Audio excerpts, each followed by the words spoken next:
You are listening to the Better 2 podcast with DM Needham.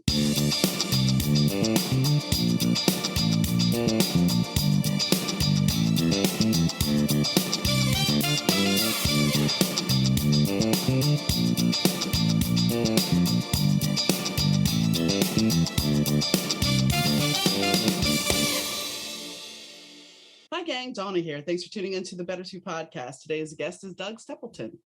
Doug has a very fascinating story. While he is an author of It's a Wonderful Time, or co-author, he also decided when he graduated high school that he wanted to go to music school. And he had two options: go to Berkeley or go to music school in Hollywood.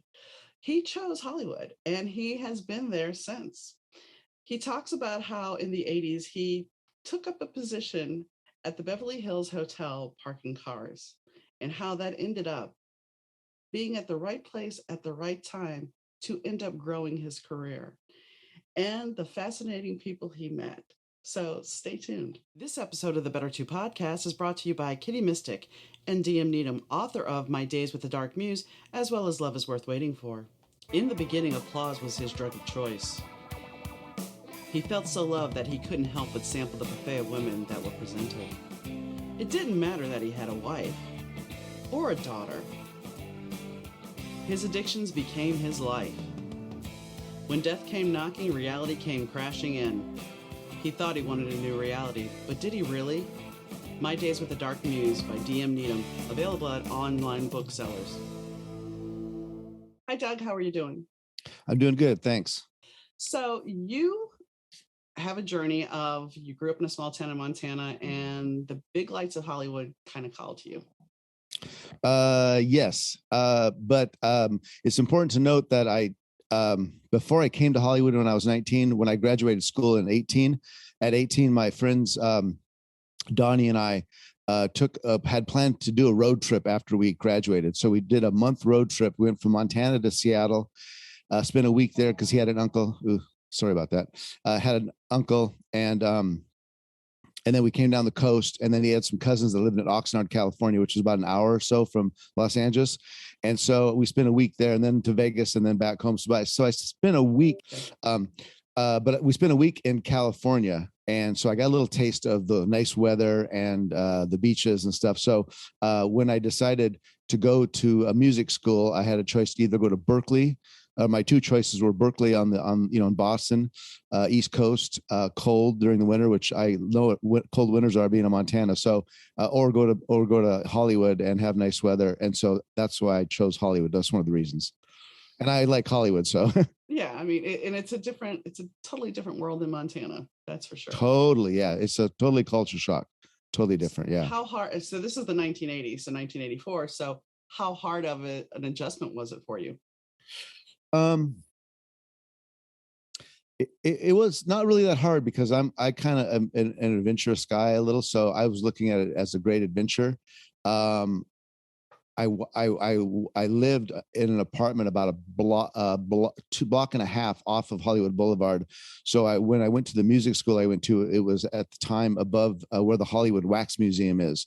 So every day I'd walk down maybe 10 blocks down Hollywood Boulevard every 5 days a week, 6 days a week. So you see stuff pretty quick, and then it just becomes the norm. So I adjusted pretty good. I just loved it. Now, obviously you're still there, correct? Yeah, 35 years later. I mean, I've had other guests on the show that have gone to Hollywood, and they're like, okay, I'm going to do this. And then, they ended up leaving. Well, it's tough. I think I was hearing that about every year, about 40,000 actors come to Hollywood every year. And only about, I think it was, like 400 out of those 40,000 actually are working on a daily basis or making a go of it. So those are pretty steep odds. The good news is, with the internet, that we have the option now to have more projects readily noticed to find a bigger audience. Yes. Yeah. Back in 84, 85, when I was there, no internet. I remember I used to go to the library all the time to read books and check out let's see, that back then it was VHS tapes. Yeah. And yeah, things were a lot different back then. But yeah, nowadays, boy, there's so many different opportunities in regards to, yeah, getting a film, exposure. Well, and also I think, now if you took yourself, if you time traveled, and that's kind of fitting for what you wrote. Yeah. Yeah. If you time traveled now with the technology that you have now to back then, think of the network opportunities you would have had and how easier, life would have been a little bit easier, I think. Yeah, back then, no cell phones. I think I don't even know if pagers were on in the 80s. Maybe Pagers late. were there, but Yeah, yeah, but yeah, unless you were a doctor or a drug dealer, it wasn't yes, something that was very common. yeah. It was a different time, but not knowing any different, right? I mean, now we know all this stuff, but back then, not knowing that there was going to be cell phones, it's kind of funny. I remember when you would call like a friend's house, and you would call, you would have to leave a message if they're not there. Have so and so call me, and you'd have to wait until they get back. Yep. Or if they're out of town, you just wouldn't know. So we're so used to instant gratification now with all the technology. Is pretty amazing. Yeah, I mean, you could drive by your friend's house. If they weren't there, that was it. You weren't going to go track them down and go meet them somewhere. No. It was like, well, that's it. I guess I'm not going to hang out with them today. That's exactly right. And I mean, think about calling the radio station back then to get it on in a contest. I mean, yeah, it was easy with the push button phone, but then when you had the rotary dial, that was a whole nother fiasco. So what did you, I guess here's my question is, so you went to music school. What did you do after music school that made you stay there? After it was only a 1-year school, I learned a lot. And so when I got out, excuse me, I had a choice to make, go back to the small town and be a big fish, good guitar player, or stay in the big town and be a small guppy. And I decided to stay in LA because that's where the opportunities were. And I had done some session work, but not big like records or anything. But so I needed to get like a job, like a regular job, to like start getting more involved in opportunities in music. So there was a couple of older gentlemen that lived in the apartment building that I lived in. Their names were Nat and Sam. They're both from New York, and they kind of took me under their wing. They're kind of, they would kind of mentor me a little how to deal with things in the big city and stuff. So they were really a godsend. And so they got to know me over that year, and they knew that being from Montana, I told them that I, worked on, I had my friends, the Pattisons, they were farmers and ranchers. So I grew up from 6th grade on after school for about 5 years, hanging out with them out at their farm, learning how to drive tractors and combines and stuff like that. So they knew that I had that background. So they said, a good job for you, Doug, now that you're looking for a job would be be a valet parker, parking cars at a hotel. And I said, oh, that's a good idea. I said, I would like that. And they said, yeah.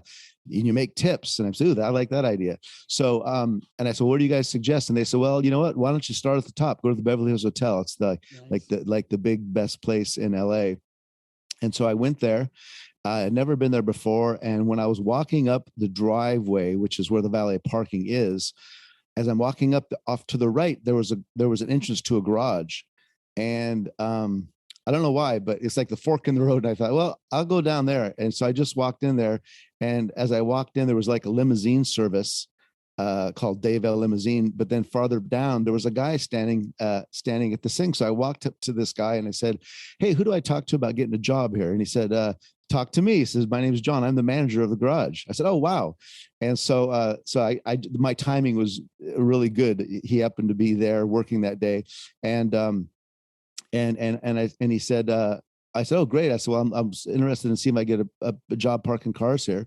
And I was 19 at the time, going on 20.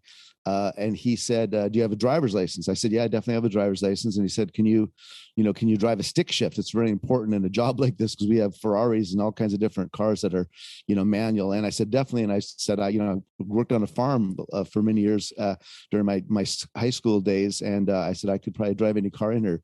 So he kind of liked my spunk. And he said, okay. He said, when can you start? And I said, when do you want me to start? He said, how about tomorrow? So he hired me on the spot, and I worked with, his name was John Forrest, and he's still a friend today. And so that was a major, what do you call it? That one, that point in your life that just puts you on the trajectory of going the way that it was good. Mm-hmm. And so getting that job there, was really an open door for me to eventually get an internship working in the music business, which I've been doing now for 30 years. But that I met a lady who was having dinner at the Polo Lounge one night after being there a couple of years. And we started talking. She said she was a music publisher and I was reading a book about music publishing. Again, right place, right time. And she said, hey, call me. I'm looking for an intern. Prior to that, after maybe a few months working there, there was a guy named David Tebbutt, who was a NBC executive for many years. And then at the time, he actually lived in the hotel, and he needed a driver. The driver that he had was another valet, but he was going off to college. So John said, hey, Mr. Tebbutt needs a new driver. I recommended you. Would you be open to it? And I said, oh, sure. What do I have to do? He said, well, you just have to drive him. He runs Carson Productions, Johnny Carson's Productions out in Toluca Lake. He said, so I lived in Hollywood. So you just got to pick him up Monday through Friday. You drop your car off here. He's got 3 different cars. He'll tell you which one he wants to drive, and you just drive him over into the valley, and you drop him off, and he only works half a day, and you pick him up at 1 o'clock every day and bring him back to the hotel. And he said, and he pays you $500 a week.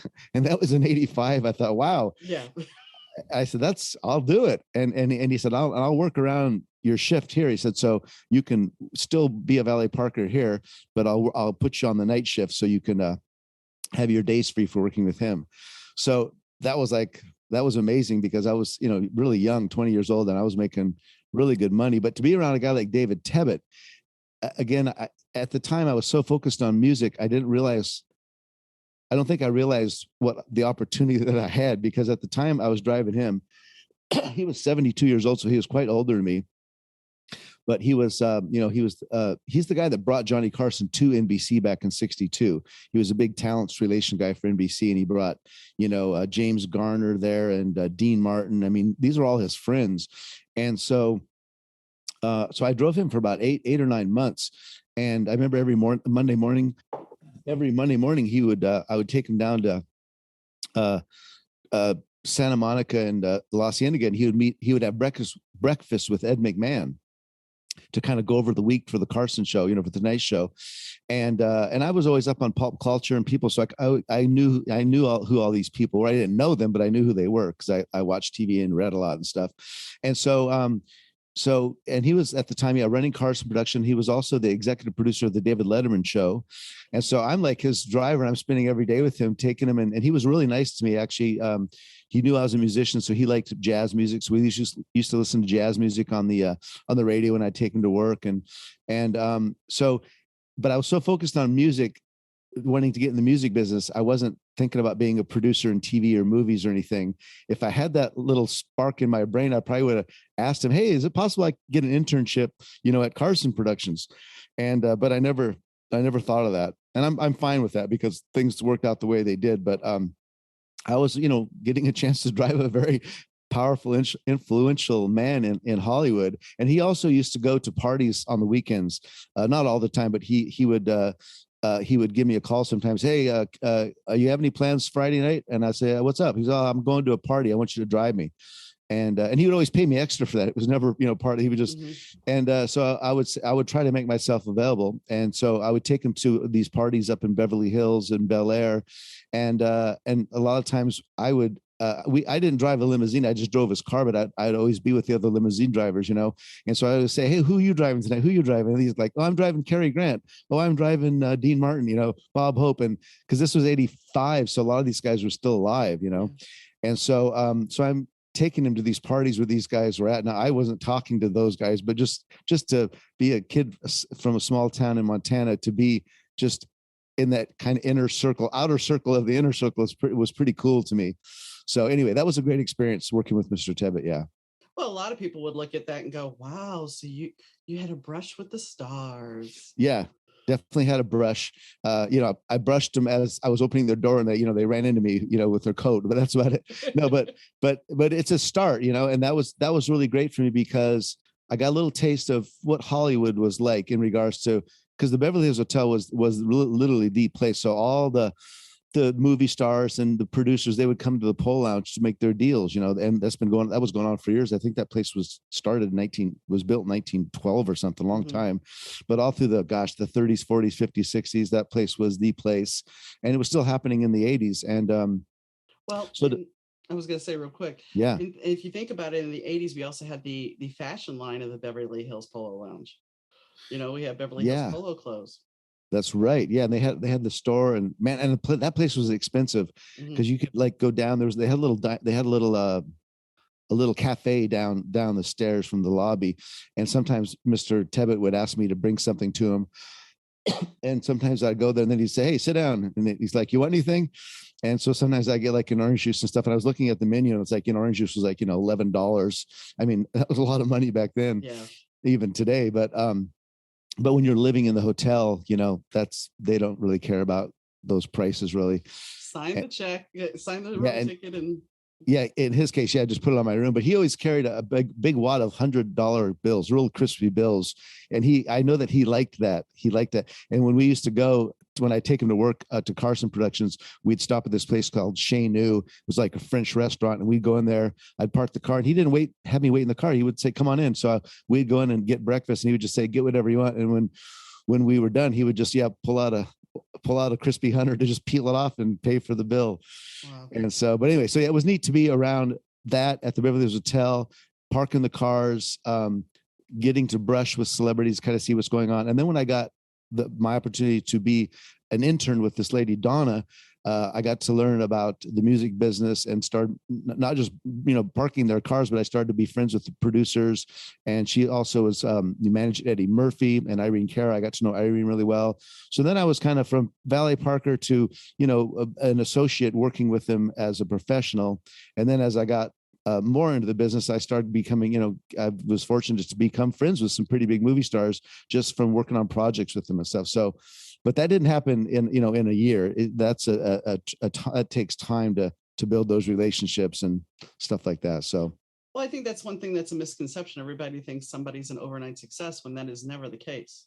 Unless you no, accidentally blow up on a social media app nowadays, overnight yeah, success has never been something that really is true.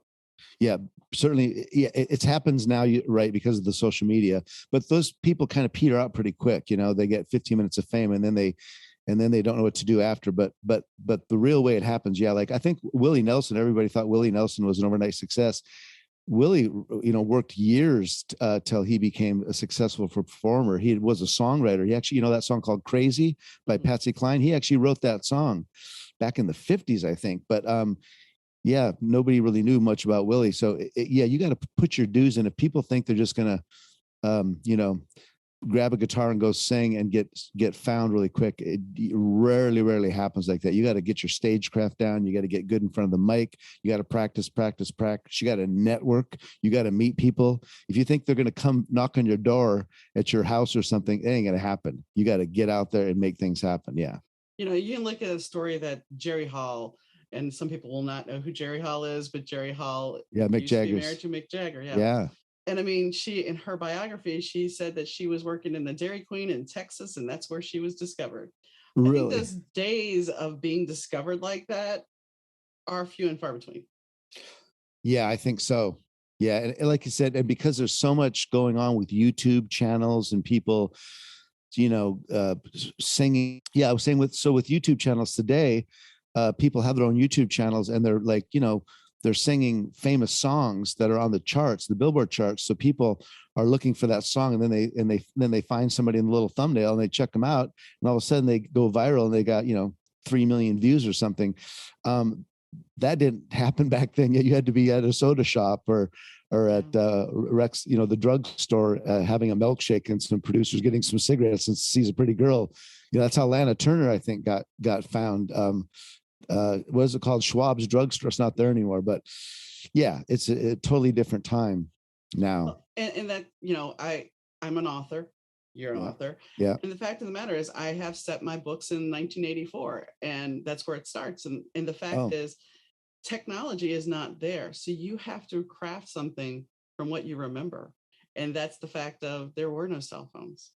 yeah. There was no social media. Things were still hidden. The paparazzi was bad, but the paparazzi was not as bad. Yeah. So those are because I write rock star and Hollywood type stuff. So it's like Oh, cool. that is something that you have to play with. You have to look Totally. at Yeah. those. And as the characters age and as we get older, it's a series. I hope to Yeah. eventually get Yeah. into the social media aspect of things. But Yeah. you and your book, You kind of went to the other side of this. You went further back, correct? Yeah, 1946, no cell phones, pay phones. Yeah, that was fun to work with that because I love that era of the 40s anyway, Hollywood in the 40s. But yeah, things were definitely different. I've never been there, right? But I feel like it was a slower pace in regards to in general compared to the way things are now. But I think actually things were pretty fast paced in the movie studio system. I mean, they were pumping out movies. I'm right now reading a book on Louis B. Mayer and MGM, getting ready for doing some research for our next book 2. And man, those MGM was the biggest of all the movie studios, and they had like, you know, they had doctor's offices there, they had dentist office, just anything you needed for them to keep their stars happy and out of trouble, away from the paparazzi. I think they even had a you know, prostitutes on there, so they'd rather have the guys go there and do their thing rather than being out with the girl and then get caught, and then it gets in the papers, and then it ruins their career. So yeah, those things were like factories, the movie factories, and they a very interesting time. Yeah, I mean, you had contract players, and everybody had a contract. And even if you wanted to Yeah. go do a project with somebody else, you had to get the studio's permission. It wasn't something that was just like, oh, okay, you had Oh this yeah. contract. Yeah. And there was a lot of you know, okay, I'll give you Irene Dunn if you give me Clark Gable or whatever, you know. Yeah. There was a lot of wheeling dealing, you know, in the movie, in my book, it deals with the movie It's Wonderful Life. And Donna Reed actually, that was an RKO film, and Donna Reed was with MGM, and she got Frank Capra got her loaned out to do his film, but she was a contract player on MGM at MGM. Yeah, And so that's how the studio system used to work. It's funny because not too long ago I had a conversation with somebody, and it was regarding a band from the 80s. And somebody said to me, well, the band would never lie about what was going on with them internally. yeah, And I thought to myself, wow, you are pretty naive, yeah, because oh there's yeah, so much behind the scenes in the entertainment industry that we don't know and we don't see, because they want to sell us this illusion. yeah, yeah, And when you have the pop, you know, if we look at Britney Spears for a second, it's funny because everybody was in the Free Britney moment. But why did Britney get into that position to begin with? The paparazzi was hounding her, and the fans were rabid for more information about her in her downward spiral. So yeah, why did she end up that way? But we forget that part. yeah. The shaved head part, yeah, that Yeah. was 10 years ago or so. Yeah. But we forget it. And Yeah, now, you know, it's like, oh, Free Britney. She should. Okay. But did you help add to that? yeah, Because let's think about the star system for a minute. You yeah, build up people so high. Marilyn Monroe, you yeah. know, you will take her for example, and then we watch them fall, and Yeah. somehow we feel better about ourselves. Why? Why?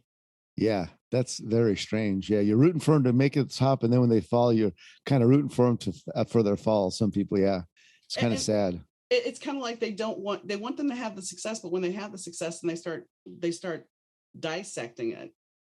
I've seen this happen Yeah, with normal people, and it's like, how do we function like that? And with celebrity, it's such a fishbowl you're living in.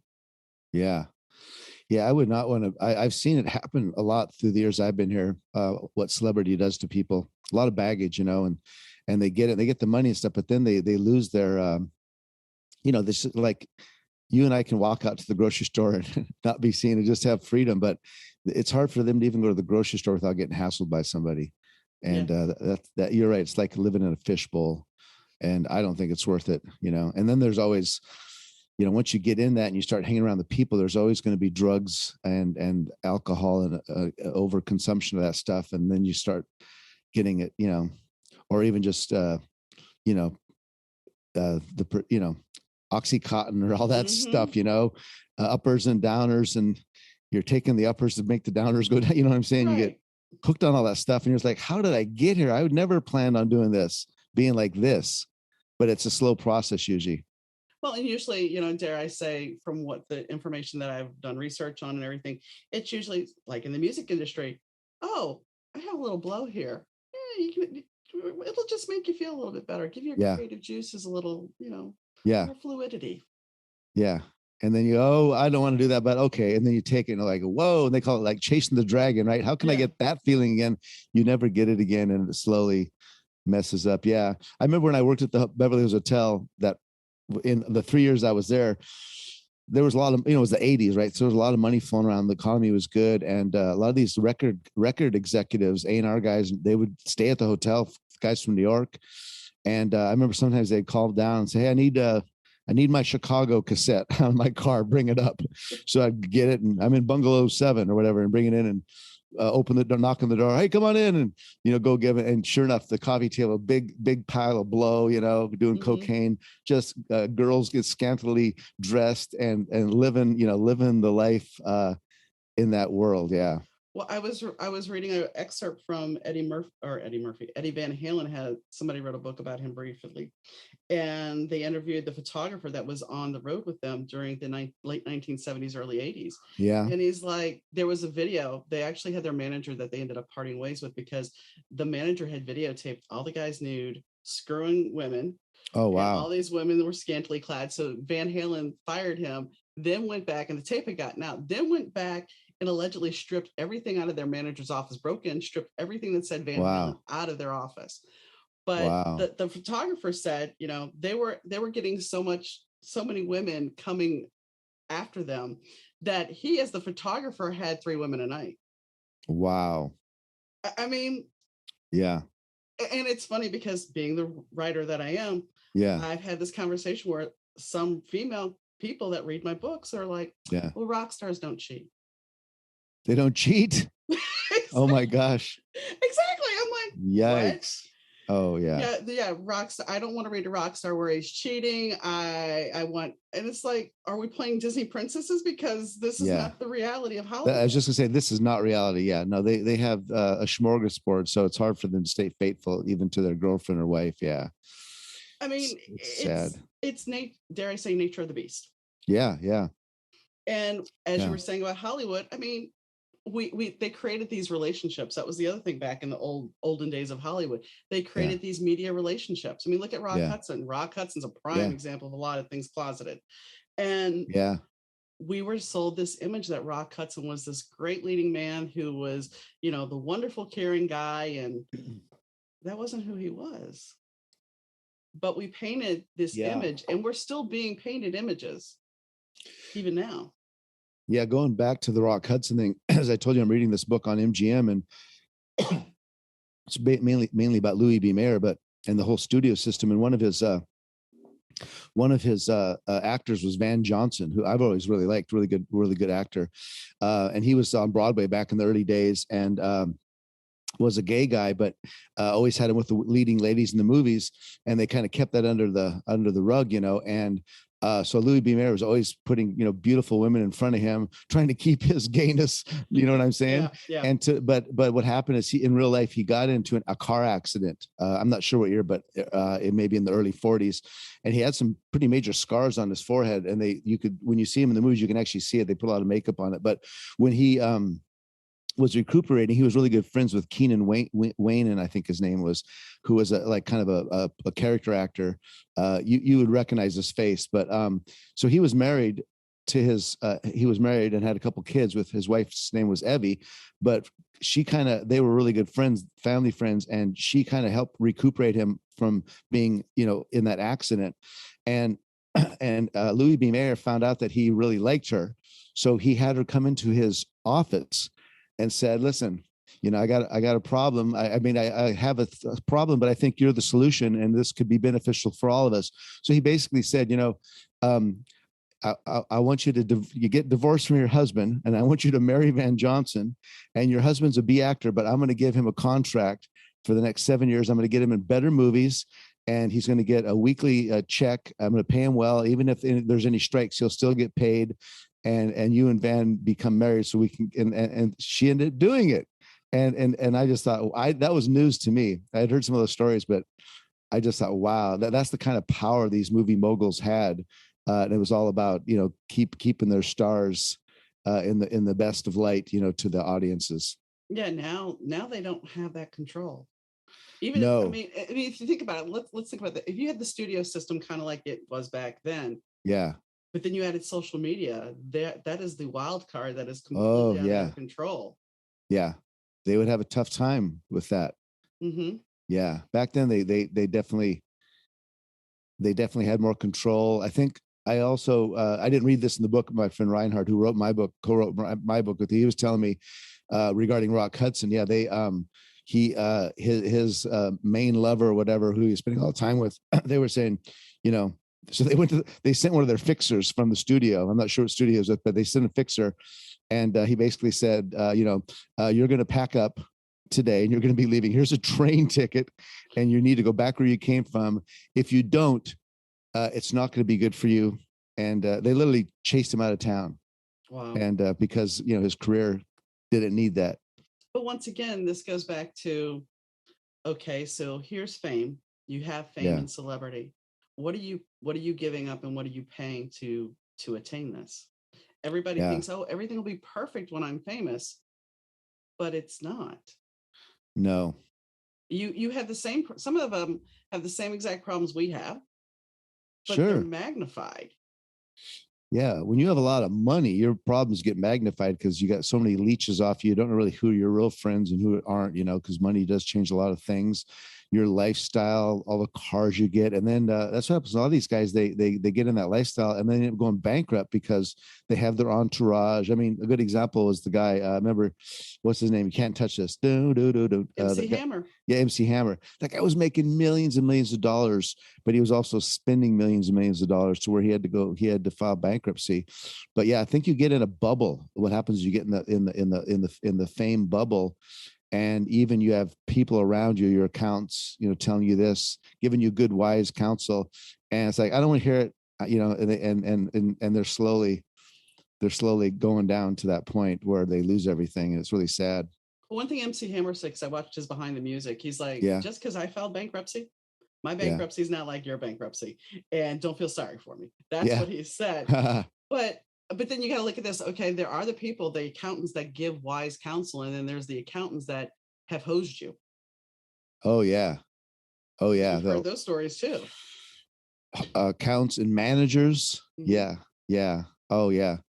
Um, yeah, that's where really people need wisdom, like godly wisdom to make some really good decisions for the people you're around, because yeah, there's so many people that will take advantage of you and you think that they're your best friend and they're socking money away. That's what happened to that group Badfinger, remember? Mhm. I love that group. They were like they were like kind of the next Beatles. They got signed to Apple Records, and they had a terrible manager. This guy, his name was Stan something, and he started a corporation, and all the they were making, these guys were living all together like in a little flat with their wives, and they're making their company was making millions of dollars, and he was getting it all, and it got to the point where Pete Ham, the lead singer, was so upset he hung himself. He literally killed himself. Wow. Yeah, and so a bad manager. Yeah, But so you really got to be careful who you are handling your career and your money. then if you look at, okay, so now we have the avenues of, yes, you can put your music out there, it's much more readily available, but if you're getting a penny a play, you're lucky. Oh yeah, it's totally changed. I mean, it used to be, selling records and CDs. That's gone. Now it's streaming. But yeah, some of these people, I mean, people are getting, 800 million when you're getting in the 500, 600, 700 million streams, you actually starting to make money. But if you got 2 or 3 or 5 million streams, you're not making much money these days. Mm-mm. And the way that they're making money now with the record labels, I'm not doing as much music business stuff as I've done in the past, but I still kind of keep up on some stuff. But the way they're making their money now is basically through their merchandise. If there's someone who's got are on the road and they got a following, they're not really making as much from the sales of their music, maybe some, but they're really making it through the merchandise. And that's what's going on. The record companies and labels are wanting to do these 360 deals. Instead of just signing you, they want to sign you for everything that you're involved in. And that's how they make their money, because the merchandise is really the one of the, and touring / merchandise, but selling and CDs. and Oh, also don't forget the VIP treatment. There was a recent, there's a group that I like that they're doing a show next year in England, and they offered a VIP. Now VIP to me would be a meet and greet. The Yeah. VIP is £500 for the tickets, so we're talking over $1,000 in Yeah. American money. You get one signed item. You get a lanyard that gets you absolutely nowhere. Yeah. And then you get one item that you wanted signed. And that's Wow. it, in a front row seat. And I'm like, so who's making the money there? Yeah. Yeah. I mean, it's not even a meet and greet. There's no picture involved. There's nothing. So you're paying $1,000 for. Yeah. But and you get enough people doing that. That's a lot. It's thousands of dollars, tens of thousands. I don't know how much, but yeah. mm-hmm. Yeah. They got to be kind of creative these days to find other ways to make money, because this really has changed, and, a lot of people, Go ahead. I was going to say, well, a lot of people think, when you get signed with the band, I've had friends in bands and they usually implode, usually because it's jealousy of greed, usually, let's say it's a 4-piece band, and the bass player and the guitar player are the guys that write the songs, and the drummer and the keyboard player don't write the songs. And they all get a public, they get an upfront, thing to sign with the label. Let's say they all each get $50,000 to help them live, and then they put their first record out, and then and they do a video, and let's say they spend $100,000 on the video. Well, that money has to be recouped. Mm-hmm. So the first 100,000 comes in, doesn't go to the band, it goes back to the label. And a lot of these bands don't realize, like, oh, we thought we have to pay for that. Yeah, you have to pay for it. And then what happens is, they start making money from the performance royalties and record sales and stuff. And all of a sudden the bass player the bass player and the guitar player who wrote the song are making way more money, because they're, either the publisher or the writers, and the drummer and keyboard player didn't write the song. So they're making way less money than the other guys. And then there starts to get jealousy involved. And then then the keyboard player, quits and works at a Starbucks. Yeah. And I've seen that happen so many times. So my advice to people always is, when they ask me, hey, I want to get in the music business, I want to be in a band.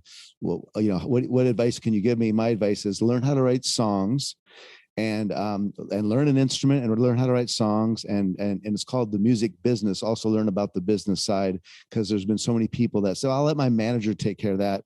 And like you and I were talking about, the manager, yeah, he takes care of it and cleans them out. And also, if you also write a song, and your band, let's say you have a band and you're together 2 or 3 years, you make some good money, 2 records out, and you had a couple number ones. But after the band implodes, and like the guys at Starbucks, and the band's not around anymore.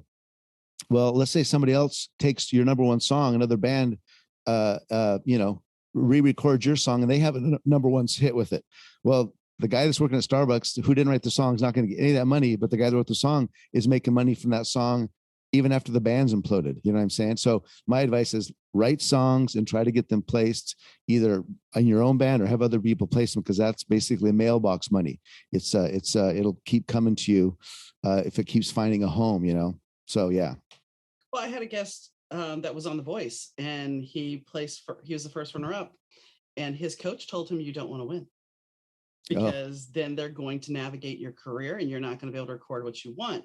Yeah. And that being said, he knew he was right, because he had gone to music school and he had studied finances and business in music. So he knew exactly what the coach was saying was true. Yeah, that's right. I mean, unless you want that and you want to be, totally have everything taken care of for you. I mean, what's her name? Kelly, the one that won. Yeah, Kelly Clarkson. She's a great example where I think it worked out well for her. She's basically done well. She had her own TV show and stuff, and but that doesn't happen like that. How many people can you count on one hand that won American Idol over the last 20 years? I mean, Kelly Clarkson, that guy Bo. Daughtry, but he didn't win. Adam Lambert didn't win. I mean, it's almost some of them went on to do well without winning. You're right, but it's a great platform for exposure. But if you sign that deal with what's his name, the devil. Well, I wasn't going to say the devil. I mean the British guy that always has an attitude or opinion. Simon Cowell. Yeah, Simon. You got to give Simon credit though. The guy's a great businessman. I mean, he's great. But yeah, if you sign with Simon, you're going to make a lot of money and stuff. But yeah, he pretty much rules your career. So. Well, that's with any contract in the entertainment industry, even in a book contract. I mean, if you sign a book contract, they're going to tell you what cover you can have. They're going to tell you, well, you need to remove this out of your book. So is it worth getting that contract Yeah. versus being an indie? And then the other thing is, like you were saying about the music business, okay, so you get that contract, they give you an advance. Yeah. Well, you may sell a bunch of books, but Yeah. And I had an author on the show that said, she was making maybe 10 cents more as a signed author versus being an independent. Yeah. So yeah, I like the indie route better because you have 100% control. You do what you want. You do what you don't want. Yeah. we are running down on time because I know you have another interview. So let's talk about your book a little bit. Okay. So yeah, the book is what did not start out as a book. So I've been in the music industry for many years, entertainment industry in general. But in 2005, I started producing movies, some documentary films, and always kind of wanted to do that. So when I did that, I came up with the idea in '93 and wrote an outline for a possible movie script. And then in 2002, I co-wrote a script called Wonderful Time, and it was the same story that the book is from. Basically, it's an homage to the movie It's a Wonderful Life, a time travel, historical fiction time travel film. And then in 2005, I got a pretty big movie producer to come on board. He read the script and really liked it, and we tried to get it made. Send it to a few places in town that he knew. Always got really good feedback on it, saying, "Hey, great story, very unique. Love the connection with It's a Wonderful Life movie, but it's not what we're looking for right now." So I got passes on it. So that was, the history of the genesis of the book. And then about 2 years ago, and that was going to be maybe a $20 to $25 million film, which is a lot of money to raise as an independent film, or it could have been more if a big studio got involved. But anyway, so 2 years ago, I've been learning more about, I did manage a voice actor for a while. So she had done some narration and things. So I was kind of learning the voice acting world, managing her. And then I just kind of thought, wow, you know what? The books are doing really well. Audiobooks, it's growing bigger and bigger. And I thought maybe I can take that movie script and make it into a novel. The stories are there, but it was like 120 page, 12 font, 125 page Word document, which, in movies, it's like a page is about a minute. So it's like a 2-hour movie. So, but to make it into a novel, I did the research, and for historical fiction, the word count is about 80 to 90,000 words, which that's not how I would think. So I brought in a co-writer, and we ended up writing it, and came in about 85,000 words. And but I just realized, well, I could do that a lot less expensive than trying to raise, $20 million. That's a lot of money to raise. So that's the route I took, and I'm really glad I took it. I came up with the idea 2 years ago. The guy that wrote the script with me, George, he was the first guy I brought on to co-write it with me because we had written the script together. And he had written some books before, but it wasn't quite getting it for the book. So about a year ago, I decided, and we're still friends, but I just, hey, listen, it's not working out. And I didn't want to write the book by myself because I'm like a quasi author. It's not something I ever wanted to do, but I wanted to do it because I wanted to take the script, but I really wanted somebody who had more of a seasoned writer. And so I got Reinhard, who had read a couple of his scripts. We've been friends for about 3 or 4 years, and his scripts were excellent. I've read a lot of scripts through the years, so I know what's crappy and what's good. His dialogue was great, and he actually read my time travel script when we first met. So I called him up and said, "Hey, listen, you remember my time travel script?" I said, "Yeah, make it into a book." My first co-author just wasn't getting it. I said, "You want to be my partner and co-write it?" And I said, "I'll even make you a partner in the whole series. It's going to be a series of books, Hollywood time travel series." And so he loved the idea. So we came on board, and we started that in January of this year, actually, and we finished it in June, and then got it out, made available on October, like the middle of October on Amazon. And now it's on, Barnes and Noble. But boy, did I learn a lot in the last 2 years. I mean, this was all, I'm a music publisher, which is getting songs in movies and TV shows. It has the word publishing in it, but it has nothing to do with book publishing. Very, very different. So I had a big learning curve of learning the business side of it. Once I tell people, once the writing's done, that's just the start. That's phase one. Now you got to get a copy editor, a proofreader, a book and designer, illustrator, get your book cover done, Just a lot of work. I ended up hiring a book coach, who is a book coach slash marketing consultant, because I really I always try to surround myself with really talented people so I could have a great project. And so she was really helpful with me, kind of holding my hand and telling me what to do, what not to do. So I learned a lot from her.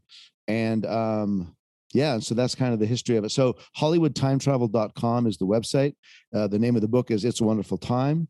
And the best way to describe the book is Back to the Future meets Midnight in Paris on the set of It's a Wonderful Life. And it starts off in 2021. Guy goes back through a time warp and he ends up in 1946 Hollywood in the summer, April actually, which is the months that they made, April to July, the months that they produced It's a Wonderful Life. And he meets Jimmy Stewart. He actually works on the film as an assistant editor.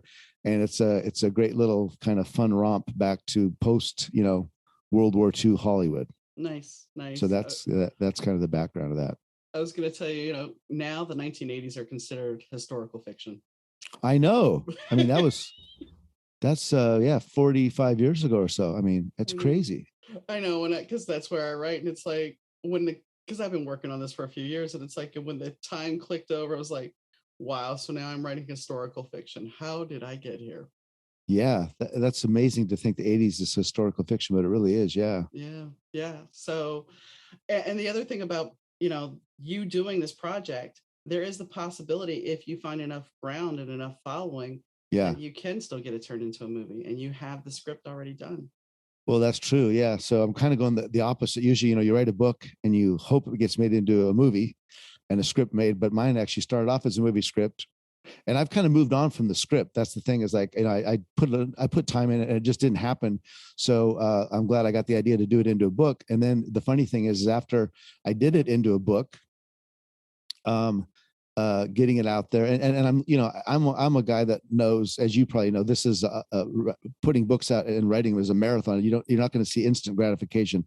I'm going to be marketing this book all through next year and the years to come, and then so it's a nonstop process. But I think that if it catches on, I think the books could be good for a TV series, because I watched that one on Hulu about with James Franco. It was from a Stephen King book about 11/23/63 about when JFK got killed, and I watched that and I really enjoyed it. And that was a book that was like a limited series, like maybe 5 or 6 or 7 episodes just from that one book. And so that's being done now. These streaming sites do have a lot of money. They're actually sites, but they're actually studios. It's the streaming studios, Hulu, Apple, Amazon, and Netflix. They're looking for content. So since mine deals with Hollywood, that could happen. But I'm kind of, people are saying, why don't you get in touch with them? I'm thinking to myself, well, I'd like to maybe get 2 or 3 books underneath my belt and get the concept going, than to get a deal and then be pressured to have to be pumping these things out.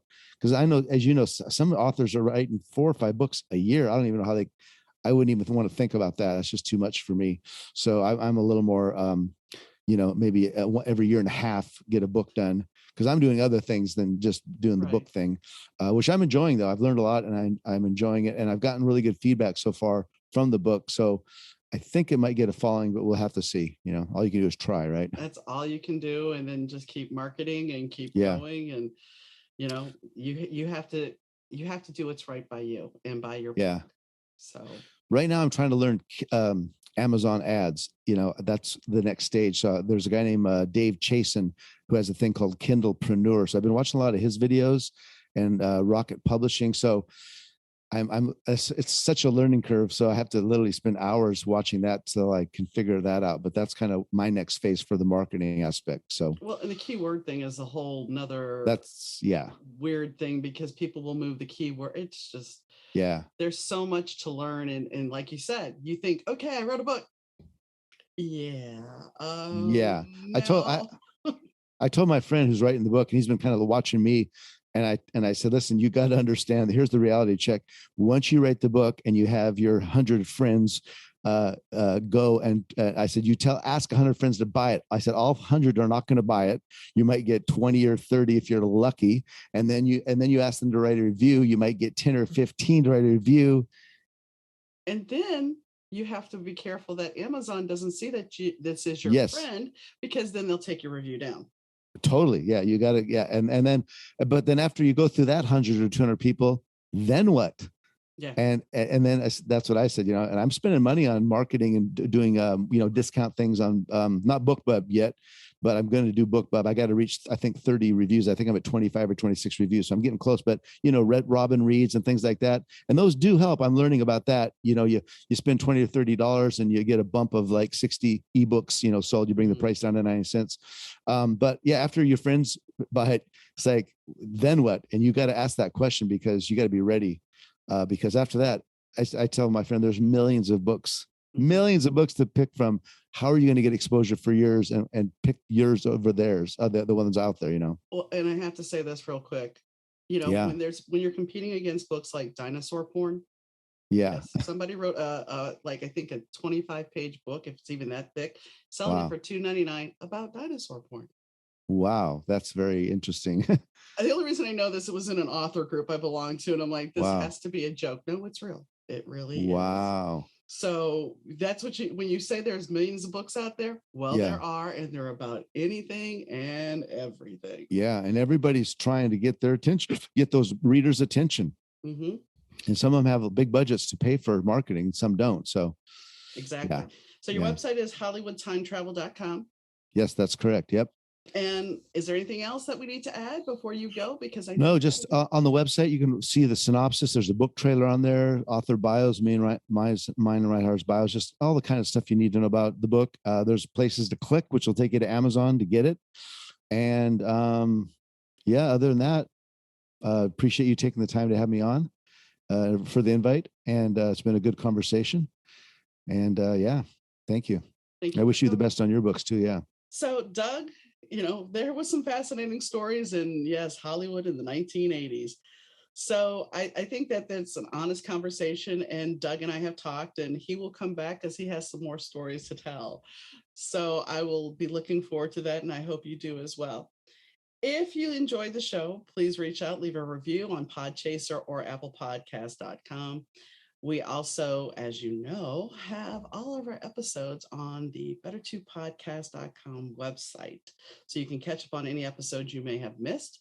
All of our social links are there as well. And if you have any questions, comments, or concerns about this episode or the show itself, and you might want to be a guest, you can contact me at Donna, DAUNA, at better2podcast.com. That's Donna at better2podcast.com. As always, I thank you for tuning in, and I hope you enjoyed the show, and I'll catch you next time. Bye, guys. You are listening to the Better 2 Podcast with DM Needham.